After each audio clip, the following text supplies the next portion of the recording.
Ethiopia came through the river Nile and reached Nile Delta in Goshen.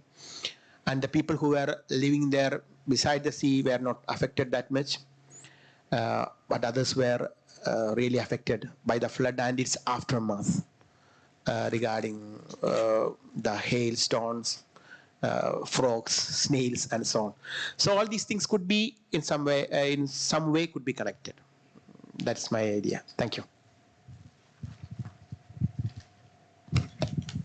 So I think we have got very lively session with questions. Now it's time for us to begin the next paper presentation. Thank you very much, Dr. Luke. Thank you. Thank you so much.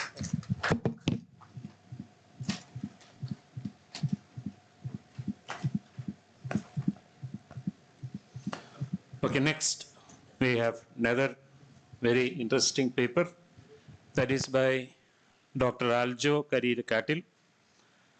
He took his PhD from Catholic University of Paris in ecclesiology, church and migration. He is presently working in St. Mary's Church, Ancheri, Pullur. And his topic is diversity in migration and an enrichment to the Catholicity of the church. So this is different types of migration. Father has said about migration forced and voluntary. Now there are different factors that lead to migration, actual migration, and the details and the different types of migration will be presented by Father Aljo. Welcome, Father.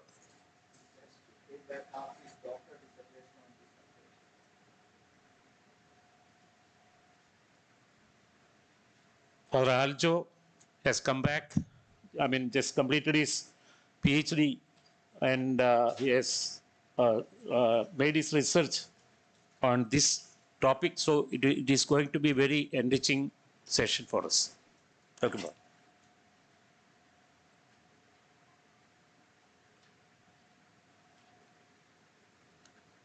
Thank you so much for your welcome.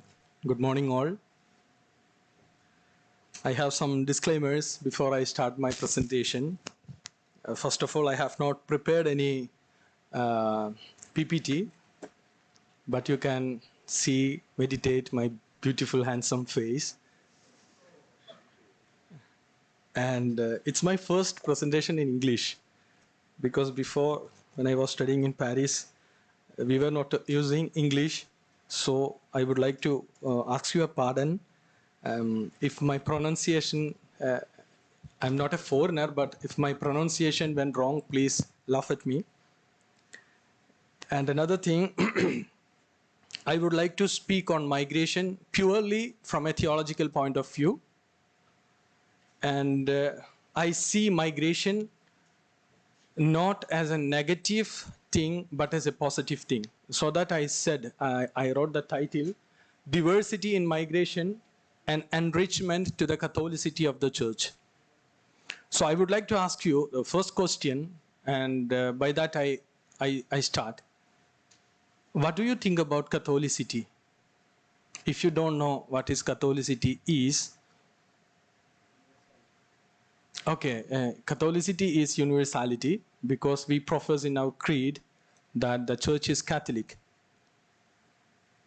And another thing that we always forget is Catholicity is a diversity for the unity of the church. So I will be concentrating on this theme as diversity in migration for an enrichment to the Catholicity of the church. I hope that you all have got the presentation in printed form, so it will be okay for you.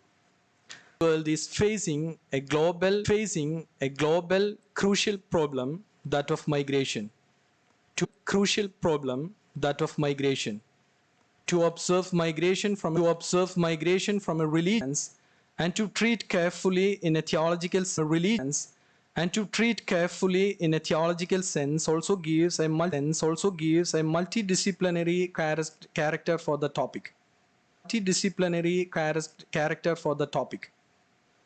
This prompts the question, what are reasons for the growing interest in the role and importance of migration in theology? Broadly speaking, for theology, moving across space also entails or making of Christianity, since religious belief and practice are unavoidably contextualized in time and space. Consequently, as migration has an impact on the church, it also has a theological relevance to study the areas as the church finds its task in engaging and exploring the impacts of migration. Doing theology in migration through an ecclesiological response leads to think of the nature of the church as well as the Catholicity to accept the diversity for the unity. Migrants with their rich diversity and their urgent need for inclusion continue to remind the old church of the fundamental importance of Catholicity, which is both a gift and a mission. Of course, the Christian community has not yet fully realized the ideal of Catholicity, but it must constantly renew its unwavering commitment in this regard, especially when migrants are present in our churches. The Catholicity of the church is the dimension that protects and promotes the diversity of culture, theological education and worship, while recognizing the interdependence of the global Christian system in a context of an increasingly interconnected world. In a traditional way, Catholicity is to say in terms of expansion and omnipresence of the church, but first and foremost as an essential quality of a church, always radically open to every human being and to every group without distinction. Here, where the cultures of various people interact and interpenetrate, Catholicity takes on new and stimulating aspects that are decisive for the future of Christianity and for understanding the concept of Catholicity in a more current sense. The diversities in migration present a locus theologicus to rediscover the thoughts on the engagements of the church in migration. Thus, the mission of the church among the diversities of people and cultures in the context of migration enables us to discover the migrantness of the pilgrim church and thereby the enrichment of the Catholicity of the church. To discover the migratory nature of the church in a theological sense, we search for the influence of the migration on the church. In this endeavor, the studies which are started from Second Vatican Council, in which the eschatological nature of the pilgrim church is discovered, would be more helpful to understand the migrant nature of the present context. The presentation of this paper proceeds in three ways. Firstly, we discuss shortly the biblical narratives of migration. Father Luke has already explained very well, but I just want to summarize the biblical narratives of migration. Secondly, reinterpretation of the pilgrim nature of the church in Lumen Gentium helps us to find the migratory influences on the church. Thirdly, the current ecclesiological thoughts on this theme prompts us to understand the evolving nature of the church and its nourishment to the Catholicity of the church. We start with the cultural diversities that we see in the Old Testament. The Old Testament presents before us several people, tribes, kingdoms, etc., who were on move. Among these, we meet with Abraham as a model migrant and the people of Israel in their mass migration to the promised land. A close reading of these stories of the Old Testament in a context of present-day migratory situations help us to relate them with the contemporary type. In the book of Genesis, we see a forced migration of Adam and Eve from the Garden of Eden because of the disobedience to the will of God. Noah as a refugee in the ark, at the collapse of the Tower of Babel, people were dispersed and regrouped on the basis of languages. In the life of Abraham, we see a voluntary migration as a response to the will of God. The wandering life of Jacob, return migration of Jacob to his brother, etc.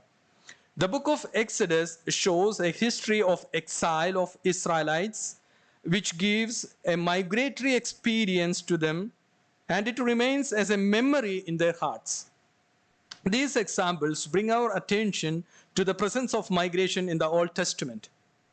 Engaging the topic of immigration through the lens of exilic biblical text provides an opportunity for the Christians who are deeply committed to the scriptures issues of our day.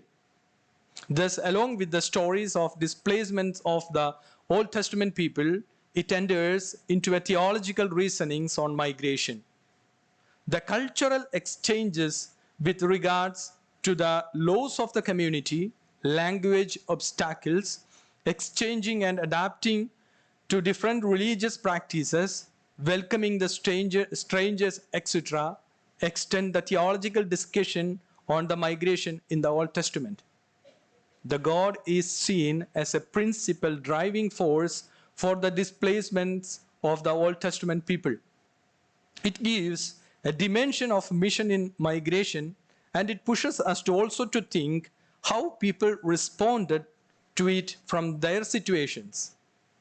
On the aspect of the mission of God in the Old Testament migrations, Daniel Carroll, a Biblist, brings our attention to two things. Firstly, the migratory narratives are instructive and helpful sources as they offer us a glimpse of the particular challenges of the life of those who are strangers. For migrant, they can find themselves in those stories and learn to see God in their midst.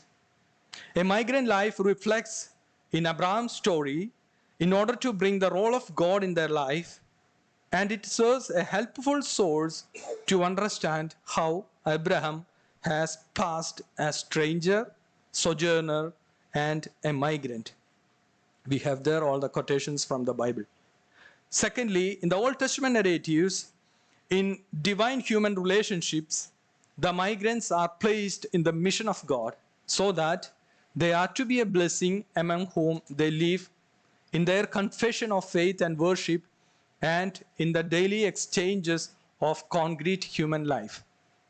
In a migratory situation, interaction between migrants and host people brings an exchange of cultural diversities.